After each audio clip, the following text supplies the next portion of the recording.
This is 5 Minutes of Political Common Sense for America. I'm Brian Boeheim, the political engineer. And in this segment, I want to talk about buying elections. About 8 months ago, I released 2 videos and wrote several articles chastising the Supreme Court on their ruling to allow corporations and organizations to spend money in support or defamation of a particular candidate. This freedom of speech ruling eliminated almost all transparency and opened the floodgates for not just millions of dollars, but billions of dollars to flow into already over-promoted campaigns across the country. My question to each of you is, have we had enough? How much more money can they spend to buy an election? The Florida gubernatorial race has cost over $100 million. The California race has had close to $250 million thrown at it. Senate races are somewhere between $20 and $40 million in money spent that we can track.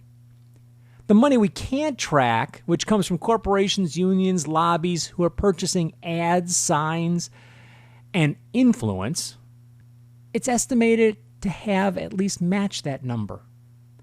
Our political offices shouldn't be a place for these groups to invest hoping for a return. The worst part for me is that this isn't even about promoting a social program or an economic legislation. It isn't even being used to promote a group's favorite candidate.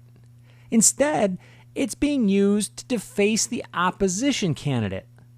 How is that helping any of us? The President of the United States recently called out the GOP and the U.S. Chamber of Commerce for using foreign special interest money to promote their candidates. He's right. But his side is doing it too. Take a look at any congressional campaign fund, and you'll see that as much as half of the money comes from outside of their district or outside of their state. And there's no way of tracing the special interest spending. President Obama's presidential campaign in 2008 benefited from untold amounts of money from MoveOn.org, the ACLU, and CARE. All of this money is tainted with foreign contributions. It's time we rein this whole thing in. It's not about freedom of speech. Freedom of speech does not allow corporations and lobbies to buy elections and deface candidates. And if that's the way it's being interpreted, then we need to rewrite the law so that it can't be interpreted that way. We need campaign finance reform that prevents the direct spending of special interest money on political races. I don't necessarily have a problem with special interest groups lobbying and or even spending money creating ads for a piece of legislation, whether it be economic or social. That I get. But to actually use money to promote or defame a candidate is wrong. We need to also insist that public audits of all donations and spending on political activities occurs. These special interest groups need to be audited. Most of them are nonprofit organizations. We should have the right, based on that, the IRS, the federal government, the state governments, to go in and take a look at their books and see where this money's coming from. The reality is enough is enough.